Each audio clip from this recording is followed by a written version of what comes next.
Evangelho de Marcos, ditado por Pedro, capítulo 5, verso 1 e 2. Diz assim o texto sagrado: eles atravessaram o mar e foram para a região dos Gerezenos, ou Gadarenos, em algumas versões. Quando Jesus desembarcou, um homem com um espírito imundo veio dos sepulcros ao encontro dele, ou ao seu encontro. Curve a sua cabeça. Espírito Santo, nós te pedimos, fala conosco. Não há razão alguma para estar aqui se não for por ti. Ah, tua voz é linda. Tua voz conhece o meu futuro. O Senhor sabe para onde eu estou indo. E nós precisamos sair daqui com uma palavra.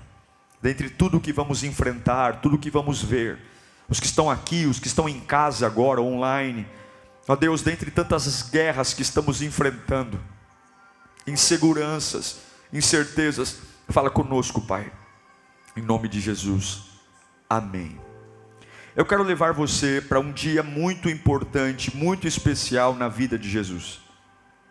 Certa manhã, Jesus saiu cedo de casa e foi para a praia. E logo se formou uma grande multidão para ouvir seus ensinos. Ele então pega, por conta da multidão, ele pega um barco,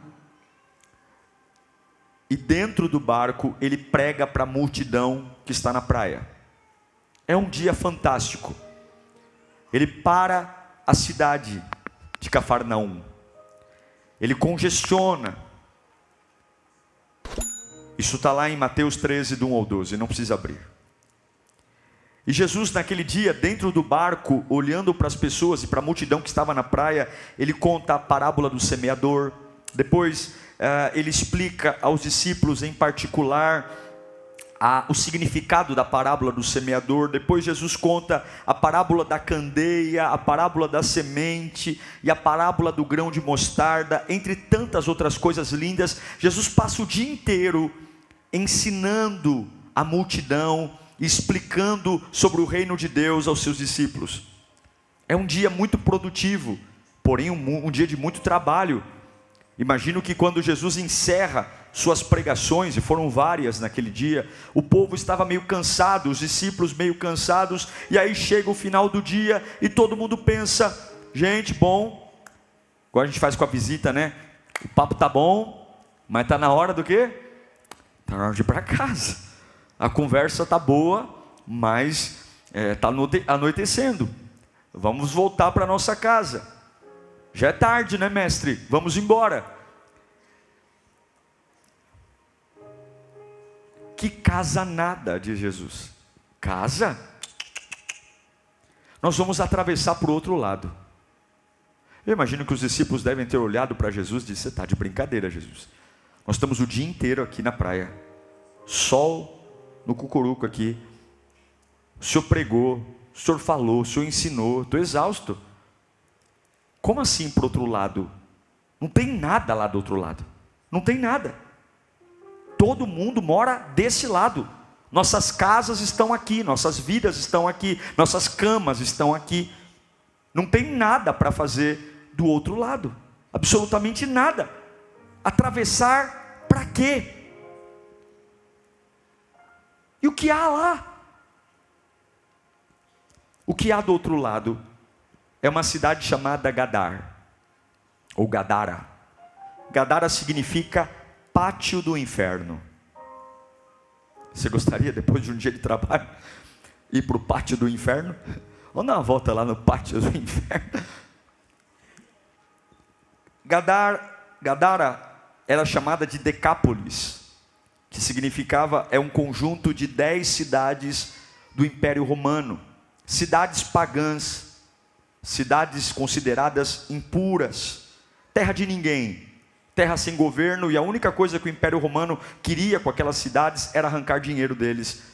Não havia cuidado, não havia saneamento, não havia ordem, não havia decência. Era uma terra de pessoas sem lei. E além daquela população gentia, havia para o judeu uma atividade repugnante, que era a criação de porcos. Os judeus até hoje não comem carne de porco. E em Gadara se criavam porcos. O que Jesus vai fazer em Gadara depois de um dia exaustivo de trabalho? Não há nada lá. Nada. Mas como Jesus mandou atravessar, eu acho lindo isso, porque você não vê no texto bíblico nenhum discípulo perguntando para Jesus. Todas as deduções que eu estou fazendo são deduções minhas. Você não vê nenhum discípulo dizendo para Jesus assim, por quê? Para quê? Eles simplesmente, talvez estranhando ou não, eles entram no barco e a atravessam. São basicamente 10 quilômetros de mar adentro. É uma boa distância para andar de barco a remo. Não há motor. Mas essa travessia, que já estava mais ou menos atrapalhada, porque eu estou cansado, ela fica pior. Porque logo quando eles entram no barco, para ir para o outro lado, a Bíblia diz que um vento toma conta do mar da Galileia. Um vento muito forte, não era um vento normal, era um vento espiritual. Por que eu digo espiritual? Porque pescadores estão habituados a lidar com ventos naturais. Pescadores sabem. E todos que estavam no barco sabiam que aquele vento não era um vento natural, não era um vento da força da natureza, era um vento espiritual. E é um vento tão poderoso, o céu fica denso, raios, trovões, chuva, e pescadores experientes começam a ficar preocupados, porque aparentemente o barco vai virar. O mar da Galileia, ele não é um mar, ele é um lago, mas ele chega a ter no seu ápice quase 60 metros de profundidade. Ele é um belo de um lago grande. E água doce não é como água salgada, você não boia em água doce muito facilmente, você é drenado, certamente eles morreriam. E agora pescadores estão assustadíssimos, nuvens densas, relâmpagos, trovões, o mar enfurecido, e começa a bater impiedosamente contra o barco, e eles estão naquele mar, o desespero toma conta de todo mundo, a tempestade é assustadora, e aquilo que estava ruim piora. Nunca reclame do ruim, sempre pode ficar pior. Já era ruim ir para Gadara depois de um dia de trabalho, e agora além de ir para o pátio do inferno, eu tenho uma tempestade no caminho. Eu tenho certeza que talvez alguns ali dentro do barco, o barco balançando, talvez devem ter pensado, foi um erro de Jesus. Foi um erro. Estava tudo bem, o dia maravilhoso. Pregou, ministrou, salvou. Por que nós não fomos para casa, meu Deus do céu? Por que esse homem teve essa ideia de atravessar? Eu tenho certeza que talvez alguns pensaram, olha, para que a gente está no meio desse temporal que a nossa vida está em risco? Vamos morrer aqui. É a maldição de Gadara, é a maldição do pátio do inferno. Para que Jesus quer se envolver com esse povo? Para que ele quer ir para lá? Mas de repente, talvez no meio do desespero, alguém lembra que também Jesus está no barco. Não há nada que Jesus coloque em você que ele não esteja junto com você. Não há nada que Jesus coloque em você. Quando você entra sozinho, talvez você esteja sozinho, mas quando Jesus te coloca em algo, pode ter certeza que ainda que haja tempestade, se você procurar com atenção em algum lugar, ele está com você. Você só tem que se preocupar se você está vivendo coisas que você se colocou, ou se foi Deus que colocou você. Se foi Deus que colocou você lá, não tenha medo do que está acontecendo. Em algum lugar do barco ele está. E aí talvez algum discípulo pensou, vamos procurar, Jesus está aqui, gente. E ora, Jesus estava deitado. O corpo de Jesus balançava como o corpo de todo mundo. O corpo de Jesus se molhava como o corpo de todo mundo, as águas entrando dentro do barco. O corpo de Jesus tinha solavancos como o de todo mundo, mas a Bíblia diz que ele estava dormindo. O sono reparador. Ele não estava cansado o dia inteiro? Ele estava dormindo. Ele estava tendo sono reparador. Como é que alguém pode dormir no meio de uma tempestade? Só dorme no meio de uma tempestade quem sabe que a palavra tem poder. E o que Jesus disse quando eles entraram no barco? Nós vamos atravessar para o outro lado. Acabou, eu vou dormir.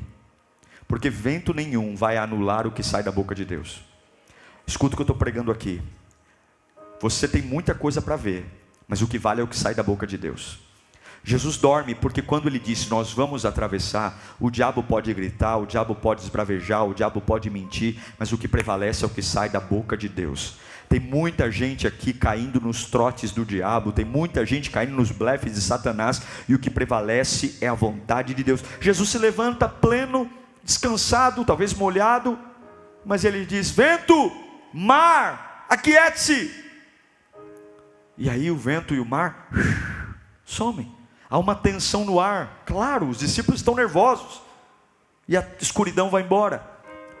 E agora, depois de todo esse estresse, eles chegam na praia, 10 quilômetros e chegam em Gadara, desembarcam na praia, e talvez dentro do barco havia um silêncio, porque todo mundo em choque, um susto.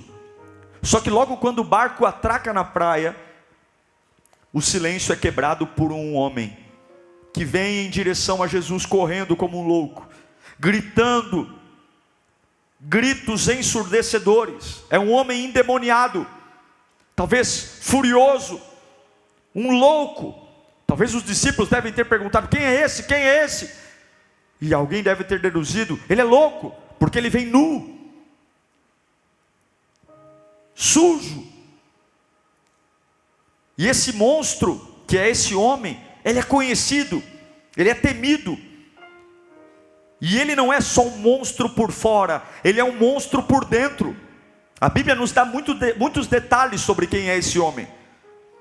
Demônios fizeram esse homem de hotel, moram nele, não apenas um, mas quando Jesus pergunta, ele afirma que havia uma legião dentro dele, uma multidão de demônios morando dentro de um corpo de um homem, destruindo tudo. Ele não nasceu assim. Ninguém nasce endemoniado. Ninguém nasce endemoniado. Aquele homem possivelmente, em algum período da sua vida, tinha uma vida normal, como qualquer outro no seu tempo. Tinha família, esposa, filhos, casa, trabalho, profissão. Mas inesperadamente a mente, o corpo dele foi invadida por uma legião de espíritos imundos, ao ponto de que ele perde a sua identidade, ele perde quem ele é, e ele se torna uma criatura horrível. Não subestime o que o diabo pode fazer na vida de um homem. Eu conheci já, e você já deve ter conhecido, pessoas maravilhosas que se tornaram pessoas horríveis. Pessoas que talvez foram seus amigos de infância, conhecidos até de igreja, que lamentavelmente hoje a gente olha e fala assim: eu não consigo conectar quem ele se tornou hoje com quem ele foi um dia. Agora eu quero que você olhe para mim um instante. Vamos entender o drama desse homem, o drama desse endemoniado. Quero ler lá em Marcos 5, do 2 ao 5. Põe para mim. Quando Jesus desembarcou, um homem com um espírito imundo veio dos sepulcros. De onde ele veio? Dos sepulcros ao seu encontro. Esse homem vivia nos sepulcros, e ninguém conseguia prendê-lo, nem mesmo concorrentes, pois muitas vezes lhe haviam sido acorrentados os pés e as mãos, mas ele arrebentara as correntes, quebrara os ferros com dos seus pés. Ninguém era suficientemente forte para dominá-lo.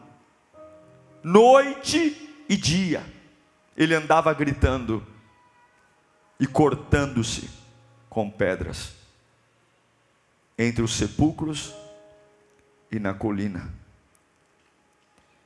Essa é certamente a descrição mais detalhada da vida desse monstro que o diabo fez com ele. O diabo é especialista em roubar, matar e destruir. Esse é o negócio dele. E o que eu acho, coloca para mim o versículo 2 de novo. Veio dos sepulcros ao seu encontro. Fica muito claro que a vida desse homem está no estágio final. O estágio final do roubo, da dignidade. Ele vive nos cemitérios. Eu não sei se você já percebeu, mas é muito fácil você entrar num cemitério aqui na cidade de São Paulo, qualquer outro lugar, e perceber que dentro dos cemitérios existem trabalhos diversos. Quando não abrem sepulturas, porque morar num cemitério, e nesta época os cemitérios não são como os de hoje, que você encontra em bairros cemitérios. Os cemitérios eram feitos fora da cidade. Esse homem morava isolado, junto a túmulos. Naquela época ninguém enterrava os mortos na cidade.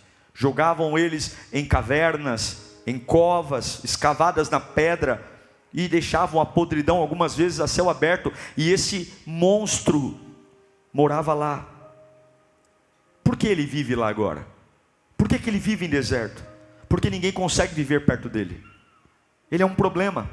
Ele é um problema para a família, ele é um problema para a sociedade. Já tentaram prendê-lo e não conseguem. Ele é um problema para os seus pais, ele é um problema para a sua família, ele é um problema para os seus amigos, ele é um problema. Ninguém aguenta mais a violência que esse homem provoca, ninguém aguenta mais os distúrbios, ninguém aguenta mais o jeito que ele vive, ninguém suporta mais. E é exatamente isso que o diabo gosta de fazer com a gente. Ele gosta de fazer as pessoas que mais nos amam não ter paciência com a gente. O diabo adora pegar as pessoas que Deus preparou para cuidar de nós, e essas pessoas desistirem de nós. Porque todos nós temos um limite de paciência, meus irmãos. Até o amor de pai e mãe tem limite. E esse homem rompeu todos os limites. Imagino que tentaram de tudo para fazer a vida desse homem ser o minimamente aceitável. Mas a violência que estava dentro dele o destruiu, e destruiu tudo à sua volta. Agora a esposa não aceita mais, a sociedade não aceita mais, a prisão não aceita mais, porque amarram ele e ele quebra, e a solução é prendê-lo. Não adianta prender, porque ele é louco, há um demônio dentro dele, há uma legião, e há uma força. Uma pessoa possessa tem uma força que você não tem noção. A Bíblia diz que os ferros dos pés ele mesmo quebrava, as algemas das mãos ele mesmo quebrava, e o diabo, ao mesmo tempo que dava um poder para ele quebrar algemas, quebrar ferros, fazia-o se rasgar com pedras. É como se o diabo dissesse: por um lado eu te faço poderoso, e por outro lado eu mostro que você é um cavalo, você vai se cortar com pedras. São forças malignas, meus irmãos, são forças malignas. E aí ele é banido da cidade, só resta viver em sepulcros. É de lá que os demônios o levam, é para lá que os demônios o levam. O profeta Isaías fala um pouquinho desses lugares tenebrosos que os demônios levam as pessoas. Está lá em Isaías capítulo 34, versículo 14. Isaías 34, você está comigo aí? Criaturas do deserto se encontrarão com hienas e bodes selvagens, balirão uns para os outros, ali também descansarão as criaturas noturnas, e acharão para si locais de descanso. Ou seja, Isaías está dizendo que todas as pessoas possessas, demoníacas, que vivem debaixo de um jugo satânico, Satanás encontra um lugar para que elas vivam, e esse lugar é a destruição.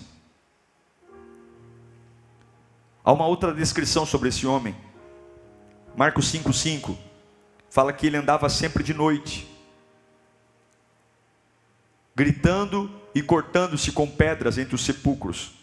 Então, como se não bastasse os demônios dentro dele, os demônios que moram dentro dele, o evangelista Lucas diz também que ele andava nu, se cortando, se ferindo. É algo terrível. Tem momentos da nossa vida que o estrago é tão feio que não há mais com quem falar, que não há mais a quem recorrer. Não importa a dor, não importa a vergonha, não importa a rejeição. Para o diabo é quanto pior, melhor. Quanto pior, melhor. Esse é o nosso inimigo.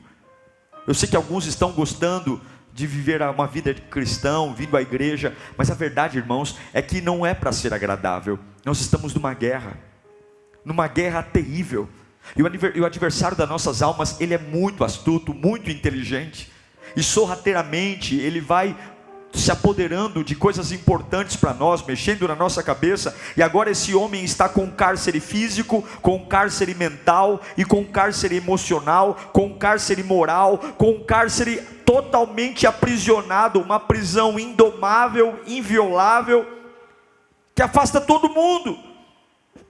E eu tenho certeza que quando o diabo olhou para esse homem, o diabo disse: eu venci, eu destruí a criação de Deus, eu venci, ele é um cavalo meu, ele mora no cemitério, ele anda nu, ele se corta, ele é um problema para todo mundo, e quem reina, quem triunfa? Eu, Satanás triunfo. Até o dia, que depois de um dia inteiro de trabalho na praia, Jesus diz para os seus discípulos: vamos para o outro lado. Até um dia que ele entra no barco, e Satanás sabe no seu radar quem está vindo em direção a Gadara, e é por isso que os ventos batem no barco de Jesus, porque o diabo sabe quem está se aproximando, o diabo sabe quem está vindo, e é por isso que aquele vento não é um vento de brisa, não é um vento de noite, é um vento espiritual, porque o Satanás sabe quem está vindo para a praia. Escute uma coisa: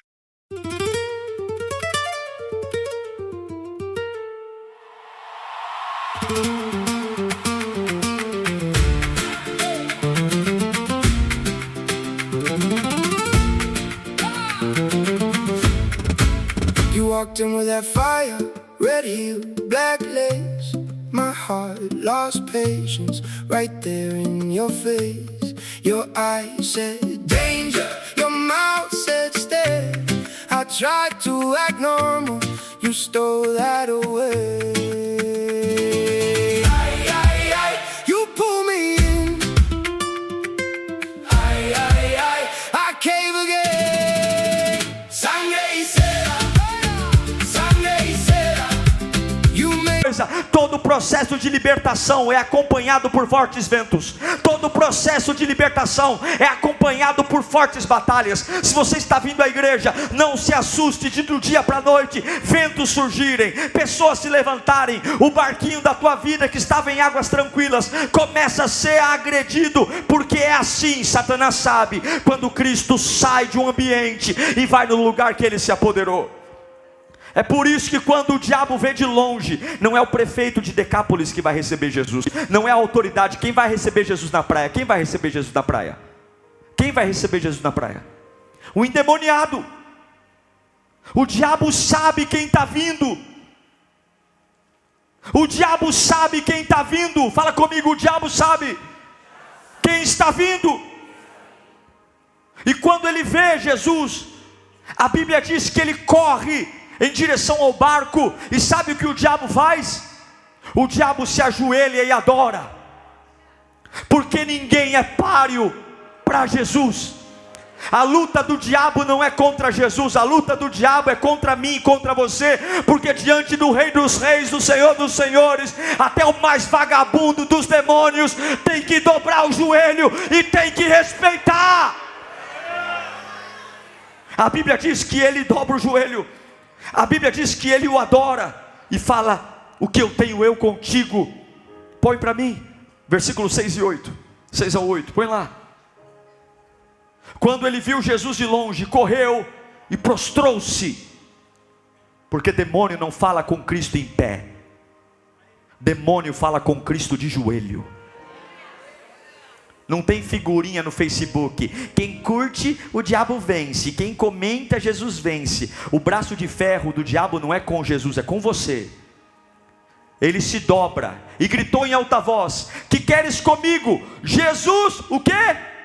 Filho do Deus Altíssimo, eu rogo que não me atormentes.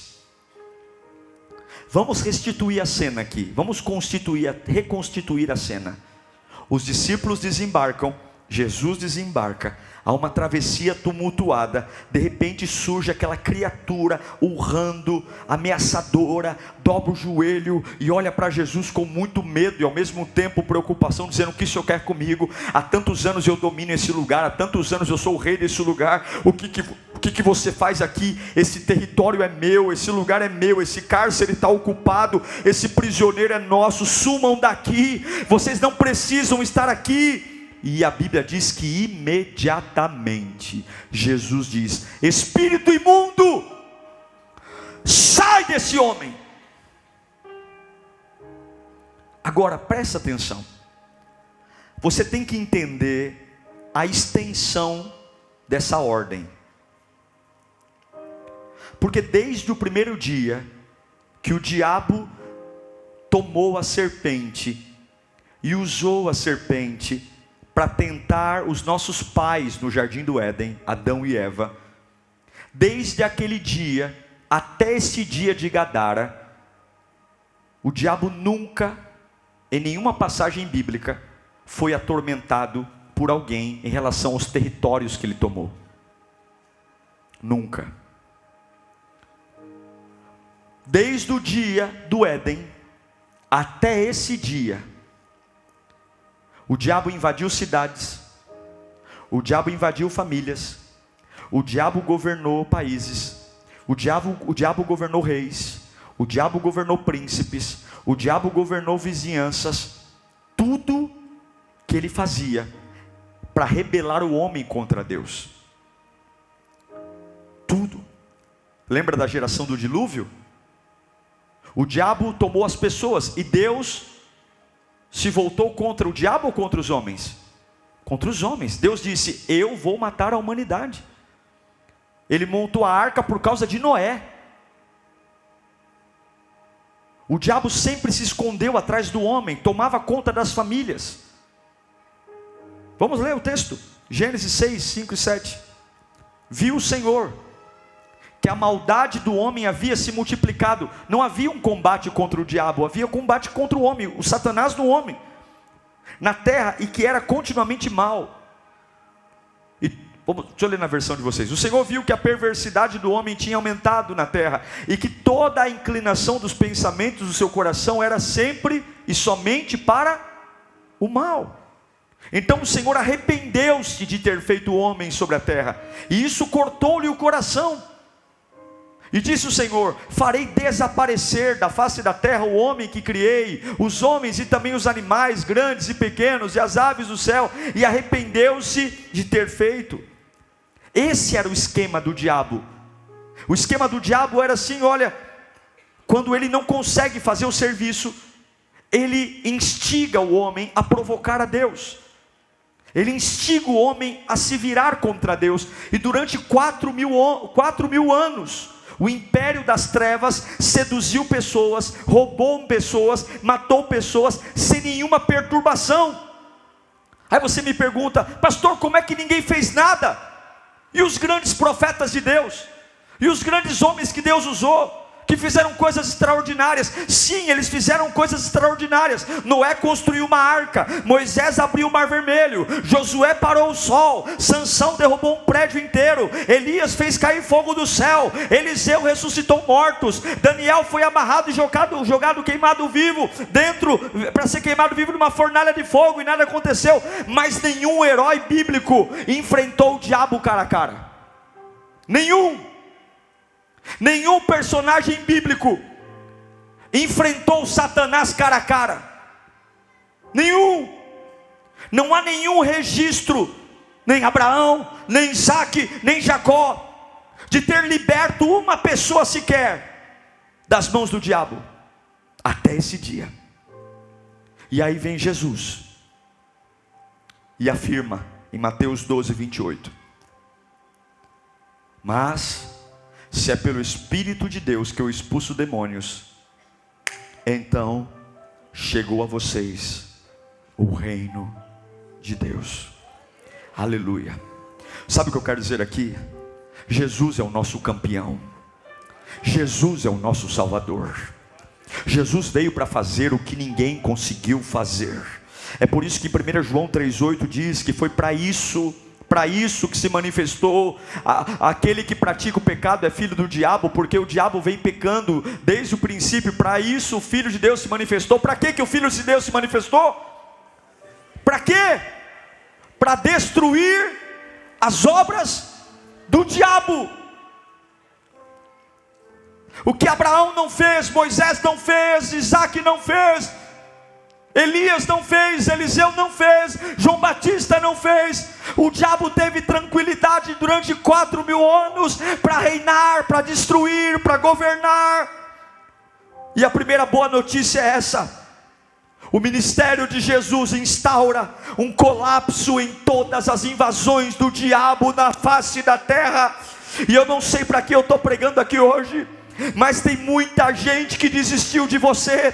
Eu sei que Satanás deixou a vida de muita gente complicada, muita gente teve a vida deformada, e a voz que eu tenho para pregar aqui hoje é porque que Jesus não foi para casa naquele dia, por que ele não foi tomar um chocolate quente, por que ele não foi dormir. Ele pregou o dia inteiro, ele passou o dia inteiro ensinando. Para que ele tinha que entrar naquele barco, para que ele tinha que andar 10 quilômetros, por que ele colocou discípulos no meio de uma tempestade, por que ele saiu da sua terra para entrar no pátio do inferno? Porque o reino de Deus é chegado, e a vida do homem importa, a sua vida importa. É chegado o tempo da graça na sua vida, é chegado o tempo da salvação, e Jesus está desembarcando na praia da tua vida hoje. Existem situações muito bem amarradas pelo diabo, situações sorrateiras que pouco a pouco estão te jogando para viver em sepulturas, que pouco a pouco estão te afastando do melhor da vida e jogando você no isolamento.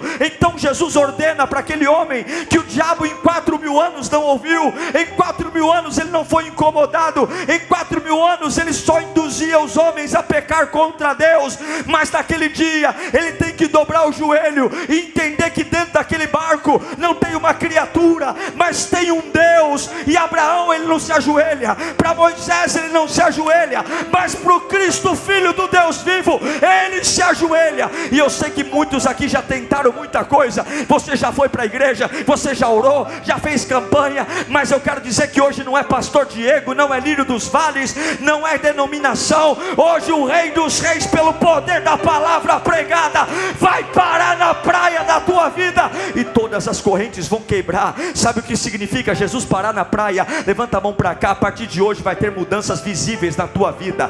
A partir de hoje tem pessoas que vão olhar para você e você vai perceber que a leveza vai chegar, mudanças visíveis. O gadareno nunca mais foi o mesmo. Levanta a mão para cá. A partir de hoje haverá cura no seu corpo, cura emocional, cura física. Há tantos anos, pastor, a minha casa é assolada, há tantos anos meu avô, meu pai, hoje essa bolha é furada, hoje esse ciclo é quebrado. Jesus está na praia, Jesus vai para a praia para transformar. É por isso que as ondas estão batendo. Levanta a mão só mais um pouquinho, levanta a mão. Naquele dia que Jesus estiver na praia, a visão vai voltar para os teus olhos. Essa visão de comer verme, essa visão de raspar chão, essa visão de galinha vai cair por terra. Hoje Deus vai devolver a tua origem, a tua visão para sempre.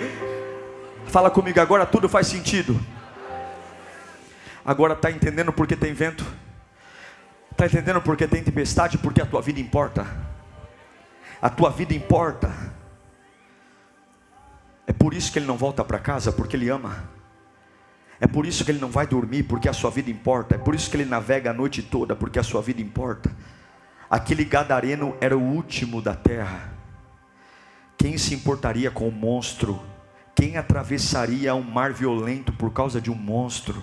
Quem teria coragem de resistir os demônios por conta de um monstro?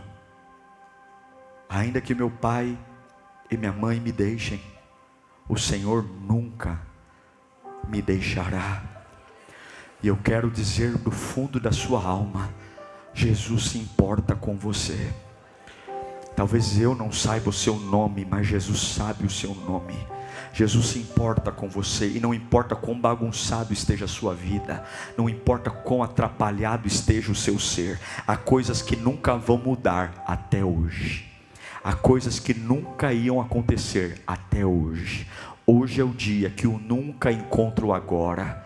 Quem olhava para aquele homem ia dizer: esse homem nunca vai mudar, esse homem nunca vai ser transformado, esse homem nunca vai ter vida. Mas quando Jesus chega na praia, o nunca nunca se transforma em agora, e aquilo que nunca existiria passa a existir agora. Levanta a mão para cá.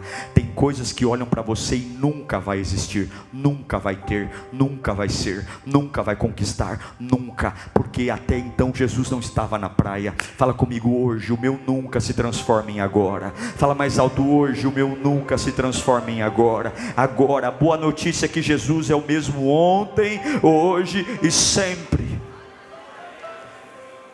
Eu encerro dizendo: Jesus transforma a vida desse homem. Os espíritos malignos entram nos porcos e os porcos pulam desfiladeiro abaixo. E aquele homem é curado. Eu não tenho tempo para ler, mas aquele homem fala: olha, eu quero seguir o Senhor. Jesus diz: não, você vai ficar aqui em Decápolis. Você vai ficar aqui para pregar, você vai contar para as pessoas viram a tua desgraça e vão ver a tua redenção, e você vai dizer o que aconteceu. No mesmo lugar da tua vergonha, Deus vai exaltar você.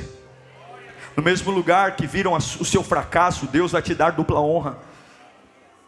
Quem sabe hoje nesse culto haja alguém aqui que pense: quem vai me encontrar no porão que eu moro? Quem vai me achar nesse cativeiro?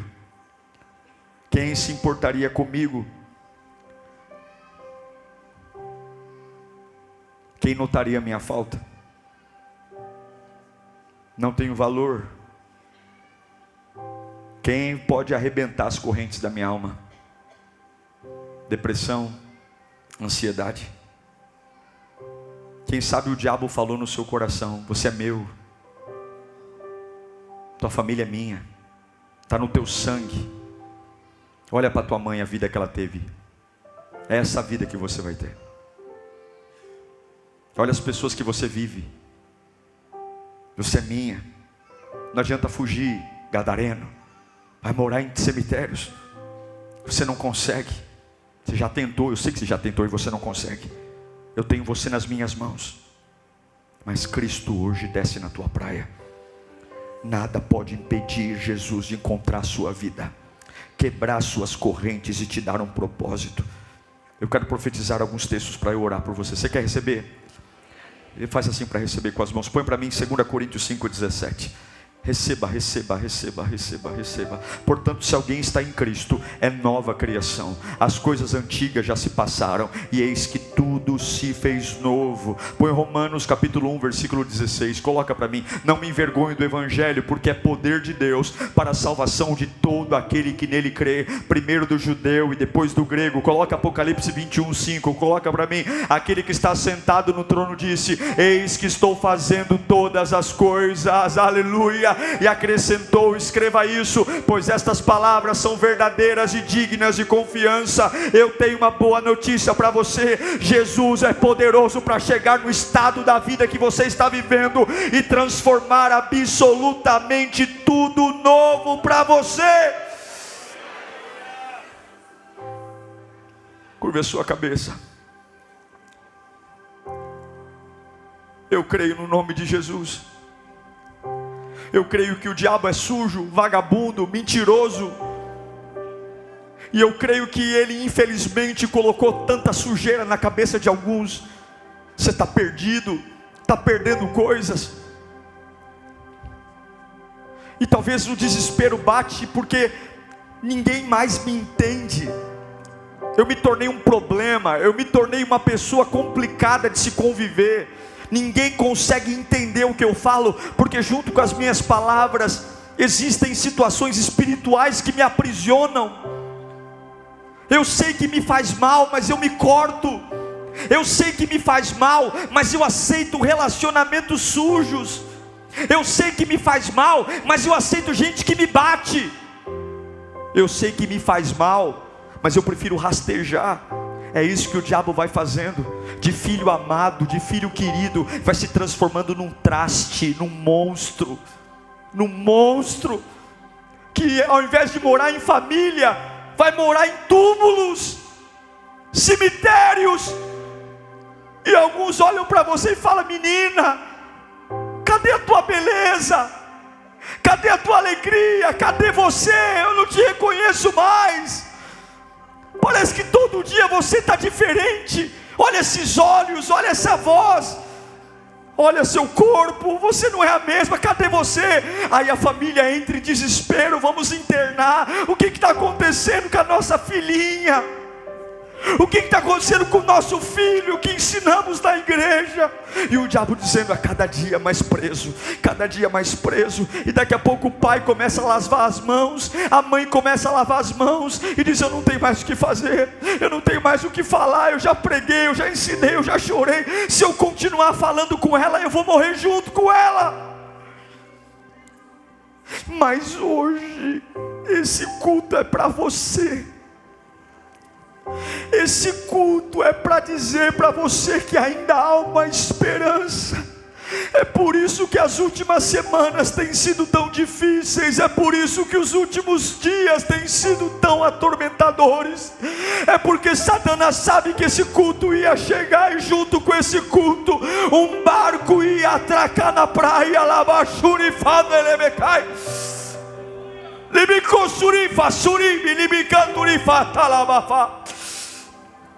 E junto com este barco há uma autoridade. O rei está no barco. O diabo de joelhos, diabo de joelhos, diabo de joelhos, diabo de joelhos, joelhos onde é o teu lugar, joelhos, joelhos.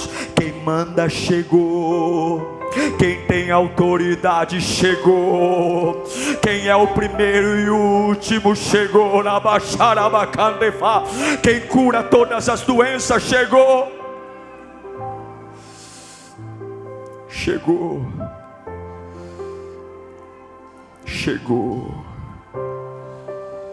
chegou, chegou. Sinta o abraço de Deus na sua vida. Deus está libertando você das correntes. Deus está libertando você da nudez. Deus está libertando você das prisões. Você vai voltar a viver em família. Você vai voltar a viver com pessoas sadias. Você vai sair desses ambientes que estão te matando.